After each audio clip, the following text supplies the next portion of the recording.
심령을 붙들어 주시고 듣는 자의 마음의 눈을 열어주셔서 하나님의 음성으로 듣게 하시고 들리게 하시고 깨닫게 하여 주시옵소서. 이 시간 하나님께 모든 시간을 탁하오며 예수님의 이름으로 기도하옵나이다. 아멘. 할렐루야. 저는 오늘 하나님의 심판이 복음인 이유, 하나님의 심판이 복음인 이유라는 제목으로 하나님의 말씀을 증거하겠습니다. 여러분, 하나님의 심판이 복음이다, 이 말에 동의하십니까? 네, 하나님의 심판이 복음이다. 네. 우리가 하나님의 심판하면 좀 마음이 무거워집니다. 부담스러워지고 세상 사람들에게 하나님은 심판자이십니다, 하나님은 심판하십니다, 심판날이 있습니다 라고 말한다면 믿음이 없는 사람들은 마음이 다칠 수도 있고 불쾌하다 여길 수가 있습니다. 하지만 우리가 복음을 증거할 때에 하나님의 심판을 말하지 않고서는 복음으로 받아들일 수가 없습니다. 하나님의 심판이 전제되지 않으면 복음이 값싼 복음이 될 수밖에 없는 것이죠. 복음의 핵심이 무엇입니까? 예수님의 은혜, 예수님의 공로를 우리가 오직 믿음으로, 우리는 영벌을 받아야 마땅한 존재이고 우리는 영원한 지옥에 가야 할 존재가 마땅한데 하나님이 우리를 그 죄값에서 구원해 주셨고 영생해 주셨다는 것이 복음의 핵심이지 않습니까? 그러니까 우리가 심판 앞에서 심판을 받는다, 하나님의 심판이 있다는 것을 우리가 말하지 않으면 복음을 우리가 제대로 전하기가 어려운 것입니다. 자, 오늘 16절에도 우리가 뭐라고 말씀합니까? 우리 16절을 같이 읽어보겠습니다. 시작. 온 나의 복음에 이른 것과 같이 하나님이 예수 그리스도로 말미암아 사람들의 은밀한 것을 심판하시는 그 날이다. 예, 성경도 이렇게 말씀합니다. 나의 복음에 이른 바와 같이, 나의 복음, 그 복음의 핵심이 뭡니까? 하나님이 예수 그리스도로 말미암아 사람들의 은밀한 것을 심판하시는 그날이다. 심판이 복음이라고 말씀하고 있습니다. 그러니까 제 개인적인 얘기가 아니라 성경이 이것을 말해주고 있다는 것입니다. 성경은 하나님이 심판하신다, 하나님의 심판이 있다라고 분명히 증거하고 있어요. 한 번 죽는 것은 사람에게 정해진 것이요 그 후에는 심판이 있느니라. 히브리서 9장 17절에 말씀하고 있습니다. 저는 그래서 오늘 하나님의 심판의 복음인 이유를 증거할 건데 그 이유를 말씀하기 전에 하나님은 무엇을 기준으로 심판하시는가, 우리가 그걸 함께 나누기 원합니다. 그러나서 마지막에 가서 그 답을 전하도록 하겠습니다. 자, 하나님의 심판이 있다면 기준이 있어야 됩니다. 하나님이 이것은 죄다, 이것은 죄가 아니다라고 하는 기준이 있어야 되죠. 그 기준은 무엇입니까? 바로 하나님의 법입니다. 이 세상에도 많은 법들이 있습니다. 사형죄가 있고요, 또 금고형이 있고요, 벌금형이 있습니다. 그래서 그 죄의 형과 양에 따라서 어떤 사람은 사형에 처해지기도 하고 어떤 사람은 벌금형을 받기도 하고 어떤 사람은 금고형에 처해지기도 합니다. 그 기준이 있다는 것입니다. 이게 바로 법이죠. 형법이 있다는 형. 마찬가지로 하나님이 어떤 사람을 심판하실 때, 이 세상을 심판하실 때에 하나님의 기준이 뭐냐? 바로 율법이라는 것입니다. 자, 근데 하나님의 법에는 두 가지 법이 있습니다. 자, 하나는 양심의 법이 있어요. 양심의 법. 자, 이 양심의 법은 누구를 심판할 때 기준 삼느냐? 바로 이방인들을 심판하실 때 양심의 법에 근거하여 심판하십니다. 우리 12절을 한번 감상해 보겠습니다. 12절에 보면 무릇 율법 없이 범죄한 자, 이 사람 누구냐? 율법을 모르는 사람들이에요. 이방인들, 성경은 이방인들이 나오죠. 그러니까 이 사람들은 하나님의 율법에 하나님이 누군지도 모르고 하나님의 율법도 들어본 적이 없고 십계명에 대해서 들어본 적이 없어요. 근데 하나님께서 이들을 심판하실 때에 마지막 날에 은밀한 것을 심판하실 그날에 이방인들이 하나님을 섰을 때 이렇게 변명할 수 있겠죠. 저는 율법에서 들어본 적이 없습니다. 저는 교회를 한 번도 나가본 적이 없습니다. 제가 만약에 죄를 지었다면 저는 전혀 모르고 하는 행동입니다. 저는 무지합니다 라고 핑계할 수 있어요. 근데 그런 변명이 통할까요, 안 통할까요? 통할 수가 없다는 거죠. 왜냐하면 그 사람 안에 양심의 법이 있었거든요. 자, 우리 14절과 15절도 한번 같이 봅니다. 14절과 15절 있습니다. 시작. 율법 없는 이방인이 번성으로 율법의 일을 행할 때는 이 사람은 율법이 없어도 자기가 자기의 율법이 유나니 이런 일들은 그 양심이 증거가 되어 그 생각들이 서로 혹은 발언하며 혹은 변명하여 그 마음에 새긴 율법의 행위를 나타내느니라. 아멘. 지금 뭐를 말해주고 있냐면 14절에 보니까 율법이 없는 이방인들, 율법이 모르는 사람이라 할지라도 그 안에 본성의 빛이 있다는, 본성이 있는데 마음에 새겨진 어떤 그 법이 있는데 그게 뭐냐면 양심이죠. 그 양심의 증거가 되어서 누구를 고발하기도 하고 누구를 또 자기의 변명도 하기도 합니다. 여러분, 누구를 고발한다는 것은 옳고 그름이 자기 안에 어떤 기준이 있다는 것이죠. 저 사람 나쁜 사람이야, 저 사람 벌 받아야 돼 라고 말하는 그 마음 속에는 어떤 기준이 있다는 거죠. 그 기준이 뭐냐? 바로 양심이에요. 양심. 자, 실제로 보세요. 여러분, 자녀를 이렇게 키울 때, 우리 아기를 갖고 있거나 자녀를 양육할 때 거짓말 하라고 가르치십니까? 거짓말 하라고 가르치는 부모 없을 거예요. 도둑질 하라고 가르치는 부모 있어요, 없어요? 없죠. 도둑질 하지 말라, 정직하게 살아라. 근데 그 부모님은 교회를 나가본 적이 없고 어떤 종교도 갖고 있지 않아요. 근데 어떻게 그걸 가르칠 수 있냐는 거죠. 그 부모 안에 뭐가 있는 거예요? 양심의 법이 있는 거죠. 아기들에게도 양심의 법이 있지만 가르쳐야 되는 거예요. 미성숙한 부분이 있기 때문에. 그래서 집마다 가훈이 있습니다. 저도 가만히 생각하면 옛날에 가훈이 있었어요. 저희 가정에 가훈이 뭐냐면 정직, 성실, 사랑이었어요. 근데 그때 저희 아버지는 교회를 나가본 적도 없고 하나님도 모르는 분이셨어요. 근데 정직, 성실, 사랑. 사람들은 정직한 걸 정직하기를 원하고 성실을 귀하게 여기고 사랑이 중요하다는 걸 알고 있습니다. 그러니까 율법이 없는 이방인들에게 증거가 있다는 거죠. 양심의 법. 그죠? 그러면 이 양심의 법이 있다는 것은 또 누가 있다는 거예요? 양심의 법을 세워준 분이 있다는 거죠. 이 세상에 많은 법들, 모든 법들은 입법자가 없으면 법은 제정될 수가 없는 것입니다.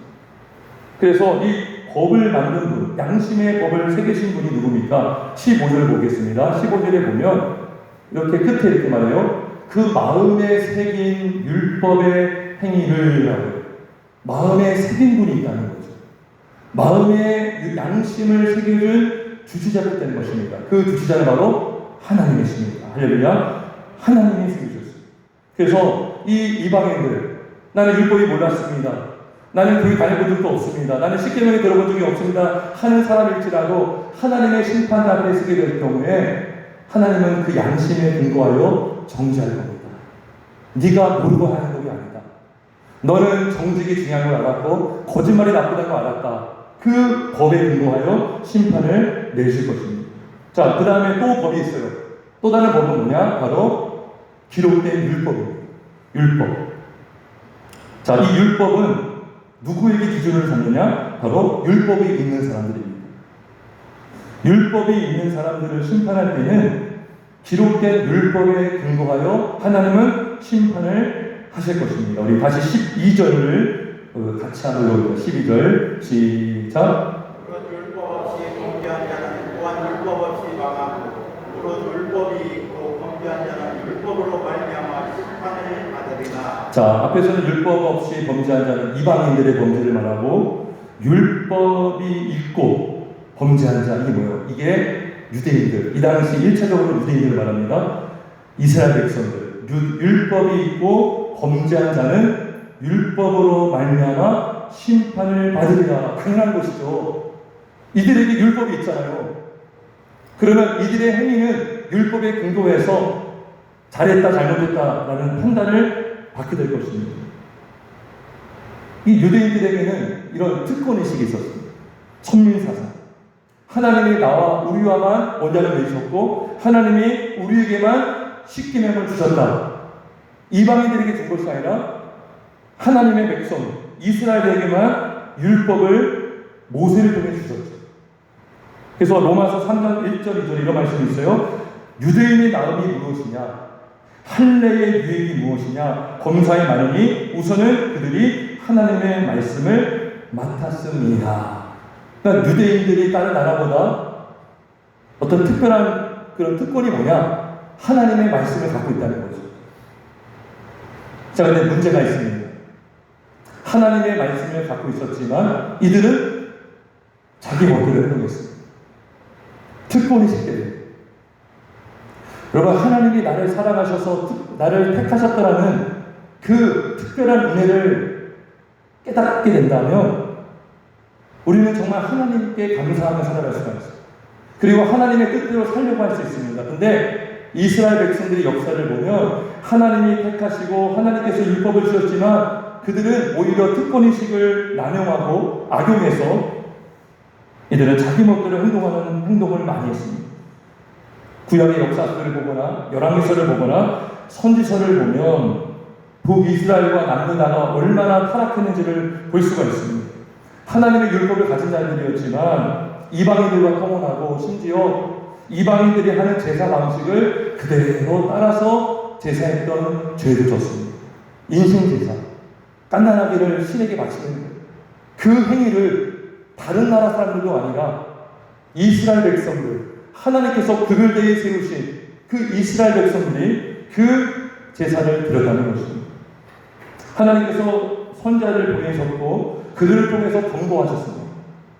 근데 그들은 한 귀로 듣고 한 귀로 흘려보냈어요. 하나님의 율법을 갖고 있었고 하나님의 율법을 많이 들었지만 그들은 오히려 말씀대로 살려고 하지 않고 우리는 특별한 민족이야, 우리는 선민이야 라고 하면서 오히려 그들은 방종하며 하나님의 심판을 우습게 여겼다는 것입니다. 그런데 이런 모습이요, 유대인들만의 모습이 아닙니다. 이스라엘의 모습만이 아니라 오늘날 기독교인이라고 하는 사람들에게도 이런 모습이 얼마든지 나올 수 있습니다. 하나님이 나를 택하시고 구원하셨다는 이 은혜 얼마나 귀합니까?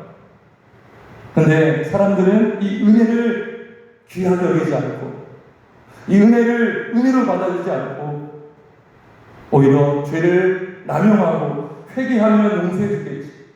어차피 회개하면 돼. 어차피 회개하면 하나님이 용서해 줄 거야. 그럼 어떤 사람이 빚을 졌어요? 수억이나 되는 돈을 빚졌어요. 근데 탕감을 받았습니다.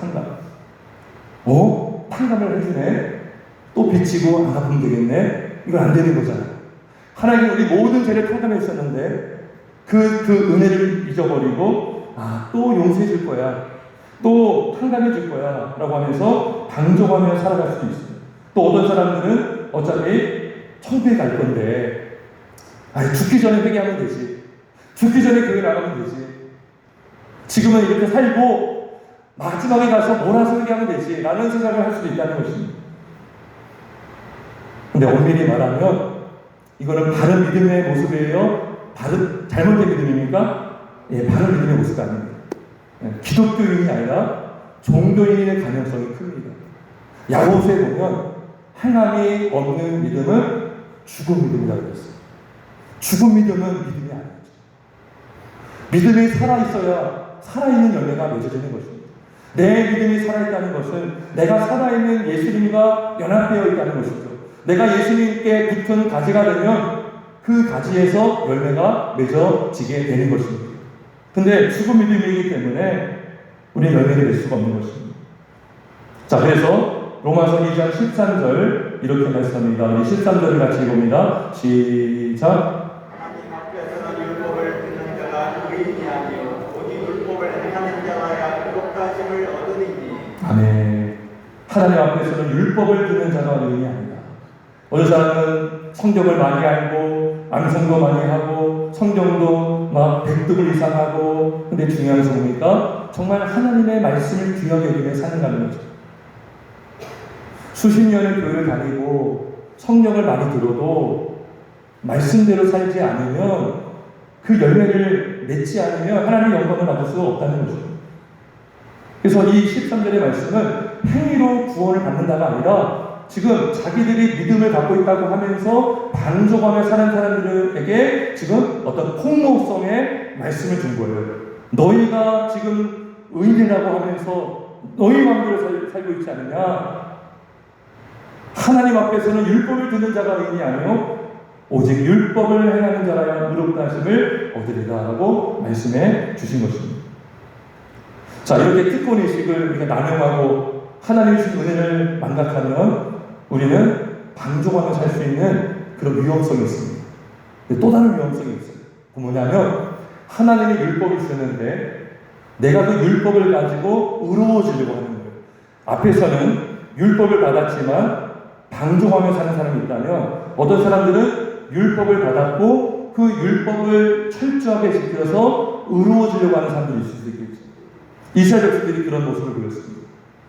출애굽기 19장에 보면 하나님께서 모세를 통해서 이스라엘 백성들에게 하나님의 말씀과 율법을 선포하게 하십니다. 그때 이스라엘 백성들이 이렇게 아주 자신감 있게 뭐라고 하냐면 여호와께서 명령하신 대로 우리가 다 행하리라, 다 하겠다고 장담을 했어요. 근데 결과가 어떻게 되었습니까? 출애굽기 32장에 가보면 금송아지를 만들어버렸어요. 십계명 이기명이 뭐냐면 무엇으로도 나의 형상을 만들지 말라고 그랬어요. 근데 이스라엘 백성들이 십계명을 받기 전에 우리는 다 하나님의 말씀대로 준행하겠습니다. 아주 호언장담했어요. 근데 얼마 가지 않아서 그들은 금송아지를 만들어버렸습니다. 무슨 말입니까? 스스로 의롭게 되려고 하지만 자기 힘으로 의로워질 수 없다는 것입니다. 예수님이 성육신하시고 공생을 사는 그 기간 동안에 철저하게 율법을 통해서 의로워지려고 했던 사람들이 있었습니다. 그 사람들은 바로 바리새인들이었습니다. 자기들의 의를 세우기 위해서 율법을 갖고 있는 목적, 율법을 지키는 목적, 성경을 읽는 목적은 하나님의 영광이 아니라 자기의 영광을 내세우기 위해서 그들은 율법을 철저하게 지키려고 했습니다. 정기적으로 금식도 하고 기도도 하고 그리고 자기들처럼 행동하지 않는 사람들을 정죄하고 비판했습니다. 예수님의 제자들도 바리새인들에게 비판을 많이 받았습니다. 손을 씻지 않고 음식을 먹는다. 안식일에 미리상을 까먹었다. 예수님도 비판받았어요. 안식일에 사람을 고치면 안 된다. 안식일을 범했다. 지금 그렇게 비판했어요. 죄인들과 어울려서 식사했다라고 또 비판을 받았어요. 이들은 다 율법을 지키는 자들이었어요. 이들은 아예 율법이 없고 율법을 지키지 않는 이방인들을요 엄청 무시했습니다. 사람 취급도 하지 않았습니다. 이들은 정말 열심히 신앙생활을 한다고 자부했지만 이들의 열심은 바른 지식에 따르는 열심이 아니었어요. 바른 믿음에 따르는 열심이 아니었습니다. 로마서 10장 2절에 이렇게 말씀합니다. 내가 증언하노니 그들이 하나님께 열심히 있으나 올바른 지식을 따른 것이 아닙니다. 누가 봐도 열심히 믿음 생활하는 것 같아요. 하지만 이들은 바른 지식을 따라 한 것이 아니에요. 그러면서 3절에 말씀하기를 하나님의 의를 모르고 자기 의를 세우려고 힘써 하나님의 의에 복종하지 아니하였느니라. 그렇습니다. 이들의 열심을 낸 이유는 뭡니까? 이들의 열심을 낸 동기는 바로 자기 의를 세우려고 열심을 했던 것입니다. 하나님의 의가 뭔지 깨닫지 못했어요. 하나님의 의를 마치 내 그 행위로 나의 어떤 공로로 세울 수 있다는 그 착각, 그들은 의를 오해했습니다. 하나님의 완전하신 의를 이해하지 못하고 자신의 행위로 의를 세우려고 했지만 오히려 그 행위를 통해서 하나님의 영광이 가려졌고 하나님의 영광이 가리지를 짓게 된 것입니다. 오늘날에도 기독교인이라고 하면서 저도 마찬가지고 우리 모두도 마찬가지입니다. 열심히 주의를 감당한다고 하면서 열심히 주의 일을 한다고 하면서 자기 의를 내세우기 위해서 열심을 낼 수가 있습니다. 하나님의 영광을 나타내기보다 자기 의를 내세우려고 하는 그런 행동을 할 수가 있습니다. 하지만 로마서 3장 2절에 분명히 말씀하기를 그러므로 율법의 행위로 그의 앞에 의롭다 하심을 얻은 육체가 없나니 율법으로는 죄를 깨달음이니라. 율법을 통해서 내가 이루어지는 것이 아니라 율법을 지키면 지킬수록 나는 죄인이구나, 나는 율법을 완전히 지킬 수가 없구나를 깨닫게 되는 줄 믿습니다. 율법으로는 죄를 깨닫게 되는 것입니다. 따라서 하나님께서 심판자이시고 마지막 날에 예수님을 통해서 은밀한 것을 심판하시는 마지막 날이 있는데, 그 심판의 날에 이방인들은 양심을 통해서 심판받고, 또 율법을 가진 사람들은 그 율법을 가지고 하나님은 심판하실 것입니다. 자, 그러면 왜 이러한 하나님의 심판이 복음이 되는 것입니까? 여러분, 부담되지 않으십니까? 이런 하나님의 심판을 피할 자가 있습니까? 은밀한 것을 심판하시는 그 하나님의 심판을 피할 자가 이 세상에 없습니다. 그럼에도 불구하고 하나님의 심판이 복음인 이유는 어떤 사람에게는 그날에 하나님의 진노를 받는 날이 아니라 하나님의 은혜를 받는 날이기 때문인 줄 믿습니다. 그 사람이 누굽니까? 바로 하나님께서 택하시고 택함 받은 자들, 예수를 믿고 예수 안에 있는 자들은 이 심판의 날이 진노받는 날이 아니라 하나님의 은혜를 받는 날인 줄 믿기를 주의 이름으로 축원합니다. 그래서 이 심판이 복음인 이유는 세 가지가 있습니다. 첫째는 이것입니다. 하나님의 심판이 복음인 이유, 첫 번째는 바로 그날에 신자는 영생을 받기 때문인 것입니다. 요한복음 5장 24절에 말씀합니다. 내가 진실로 너희에게 이르노니 내 말을 듣고 또 나 보내신 이를 믿는 자는 영생을 얻었고 심판에 이르지 아니하나니 사망에서 생명으로 옮겨느니라. 심판에 이르지 않는다는 거죠. 하나님의 정죄를 받지 않고 오히려 그날에 공식적으로 확신하게 영생을 받게 된다는 것입니다. 여러분, 물론 신자도 이 땅에서 부족합니다. 구원받은 신자도 죄를 짓고 살 수 있어요. 근데 신자와 불신자의 큰 차이가 무엇입니까? 신자는 자신의 죄를 깨닫고 회개하고 예수를 믿었다는 것입니다. 예수 안에 있는 자가 받는 그 결과는 너무나 큰 것입니다. 예수 안에 있는 자는 멸망하지 않고 영생을 얻게 됨을 믿기를 주의 이름으로 축원합니다. 예수 안에 있는 자는요 결코 정죄받지 않습니다. 로마서 8장 1절에 말씀합니다. 누구든지 그리스도 예수 안에 있는 자에게는 결코 정죄함이 없나니. 그럼 우리가 지나왔던 그런 죄들이 있지 않습니까? 근데요, 믿음의 사람은 어떤 옷을 입고 있습니까? 예수님으로 옷을 입은 자인 줄 믿습니다. 우리도 죄가 있지만 왜 우리가 죄인임에도 불구하고 왜 영생을 얻습니까?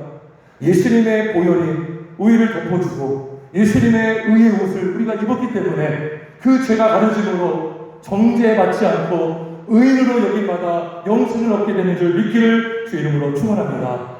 그래서 심판의 날이 복음인 것입니다. 할렐루야. 두 번째로 하나님의 심판이 복음인 이유는 바로 그 마지막 날에 신자는 칭찬을 받게 될 줄 믿습니다. 칭찬을 받게 되기 때문에 그날은 복된 날이 되는 것입니다. 우리 16절 한번 다시 읽어봅니다. 16절 시작. 나의 복음에 이른 바와 같이 하나님의 예수 그리스도로 말미암아 사람들의 은밀한 것을 심판하시는 그날이다. 아멘. 마지막 날에 예수님을 통해서 사람들의 은밀한 것이 드러납니다. 그래서 은밀하게 지었던 죄들, 은밀하게 지었던 위선, 그런 허세, 외식, 그것들이 다 드러나서 정죄를 받습니다. 하지만 이 마지막 날에 하나님께서 은밀하게 했던 선한 일들, 신자들로 하여금 신자들이 행했던 은밀히 베풀었던 선행, 그 은밀한 선행을 하나님이 드러내 주실 줄 믿습니다. 남들이 알아주지 않았고 남들이 인정해 주지 않았던 그런 선한 일들이 분명히 있습니다. 믿음으로 행했던 일들, 주님을 사랑하기 때문에, 교회를 사랑하기 때문에 주님을 영원하게 하기 위해서 행했던 그 은밀한 소리 없이 빛도 없이 행했던 그 은밀한 선행을 주님이 기억하시고 그날에 그 신자를 칭찬해 줄 믿습니다. 마태복음 25장 21절의 말씀입니다. 착하고 충성된 종아, 내가 적은 일에 충성하였으니 내가 많은 것을 내게 맡기리니 내 주인의 즐거움에 참여할지어다. 믿지 않은 자들에게는 마지막 날이 두려운 날입니다. 마지막 날에 그 은밀한 세들이 다 밝혀질 것입니다. 하지만 믿음의 사람에게는 그 날이 은밀하게 행했던 주님을 위해서 했던 그 선한 일들이 드러나게 될 것이고 그 선행은 칭찬을 받기에 합당한 기준이 될 줄 믿습니다. 마지막으로 심판의 복음 이유는 바로 그 마지막 날에 신자들의 억울함을 풀어주시기 때문인 것입니다. 할렐루야. 여러분, 이 땅에서 믿음의 사람들은 믿음으로 산다는 이유로 손해볼 때가 많고 남에게 조롱받을 때가 있고 절제도 해야 되고 인내도 해야 되고 오히려 악인들은 기세가 등등하고 예수 믿는 사람들은 오히려 주의 취급받을 때가 있어요. 우리는 정말 하나님의 말씀 앞에서 하나님이 주시는 양심을 따라서 신앙의 양심으로 했던 일들, 그 일을 통해서 어떤 사람은 감옥에 갇히기도 하고 어떤 사람은 매를 맞기도 하고 어떤 사람은 참수형을 당하기도 하고 어떤 사람들은 목숨을 잃기도 했습니다. 그런 사람들에게 돌팔매도 맞고 욕을 얻어먹기도 했습니다. 하지만 마지막 날이 되면 하나님의 공의로우신 심판 앞에 모든 악인들은 하나님의 진노를 받게 될 것입니다. 그날에 하나님께서, 하지만 의인들은, 예수 믿는 신자들은 하나님께서 다시 한번 의롭다 여겨주시고 영생을 주실 줄 믿습니다. 요한계시록 21장 8절에 이런 말씀이 있어요. 그러나 두려워하는 자들과 믿지 아니하는 자들과 흉악한 자들과 살인자들과 음행하는 자들과 점술가들과 우상 숭배자들과 거짓말하는 모든 자들은 불과 유황으로 타는 못에 던져지리니 이것이 둘째 사망이다. 하지만 이 마지막 날에 하나님께서 악인을 심판하시고 모든 원수 마귀가 불못에 던져짐으로 하나님은 경건한 신자들의 억울함을 풀어주실 줄 믿습니다. 그리고 그들의 눈물을 닦아주실 줄 믿습니다. 수고하며 흘린 땅, 정말 억울한 일을 당해 흘렸던 눈물을 주님이 닦아주시고 그 생하늘 가신 땅이 임하는 그날에 억울함이 없고 고통이 없고 아픔이 없고 슬픔이 없는 영원한 천국에서 영생 공락을 누리며 살게 될 줄 믿습니다. 따라서 복음에는요 하나님의 심판이 포함이 되어야 됩니다. 하나님의 심판은 복음인 줄 믿습니다. 이 심판을 우리가 모르기 때문에 복음이 값싼 복음이 되는 거예요.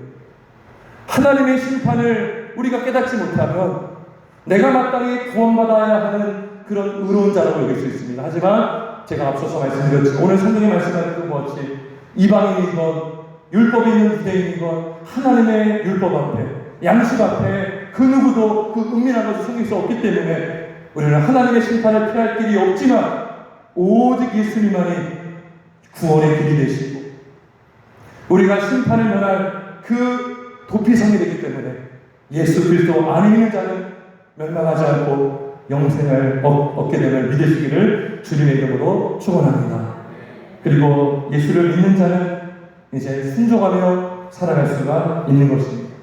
앞서서 어떤 사람은 특권을 강조하면서 방종하며 사는 사람도 있었고 자기의 의를 드러내려고 했던 사람도 있었지만 이제 예수님의 복음의 은혜를 깨닫는 자는 감사함으로 그 은혜에 감사함으로 벌받기 싫어서가 아니라 하나님을 사랑해서 하나님의 율법에 순종할 수 있는 줄 믿습니다.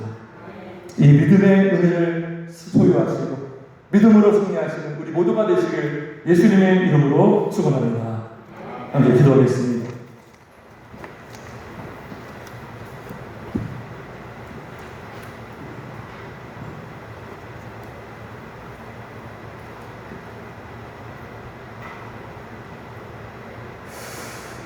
오늘 말씀을 기억하면서 하나님께서 심판주가 되시지만 예수 그리스도 안에 있는 자를 그 진노를 막아주시고 예수의 옷을 입음으로 우리의 죄를 가려주심으로 영죽을 죄인을 살려주신 하나님 참으로 감사합니다. 세상은 자기의 의를 내세우며 자기가 옳다라고 주장하는 그런 사람들이 많은데 우리는 주님 앞에서 부족한 죄인이지만 예수님의 복음으로 은혜로 말미암아 의롭다 이루어주심을 믿고 감사합니다. 하나님의 심판이 믿는 자에게 복음인 이유를 알게 되었습니다. 우리가 그 복음을 의지하고 복음의 영광을 위해서 살아갈 수 있도록 믿음을 더하여 주시옵소서. 오늘 말씀을 기억하면서 우리 주여 한번 외치며 기도하겠습니다. 주여, 살아계신 하나님 아버지 감사합니다. 하나님께서 오늘도 우리에게 귀한 주시고 하나님 말씀을 통하여 깨닫게 하시니 참으로 감사합니다. 우리가 행위로 이루어질 수 없는데 그 모든 의를 예수님께서 이루시고 예수를 믿고 그리스도 안에 있는 자를 결코 정죄하지 않으시며 그 십자가의 공로를 믿는 자마다 멸망하지 않고 영생을 주시하니 참으로 감사합니다. 그때 우리가 이 땅에서 살아갈 때에 그 은혜를 마땅히 당연하게 여기지 않게 하시고 이 구원의 복음의 은혜를 기억하며 감사하며 감격하며 살아갈 수 있도록 하나님 도와주시옵소서. 영죽을 죄를 살려주시는 하나님을 찬양합니다. 우리를 인도해주신 주님을 감사합니다. 주여, 그 심판을 벗어날 길이 없는데 그 심판을 면할 수 있도록 예수님이 심판을 받으시고 십자가의 형벌을 받으신 주님, 우리가 예수 안에 있음으로 살게 하시니 참으로 감사합니다. 영광 받아 주시옵소서. 주님 붙들어 주시옵소서. 하나님의 그 은혜를 기억하며 살아갈 수 있도록 영광 받아 주시옵소서. 하나님 감사합니다. 붙잡아 주시옵소서. 하나님 감사합니다. 살아계신 하나님 아버지 감사합니다.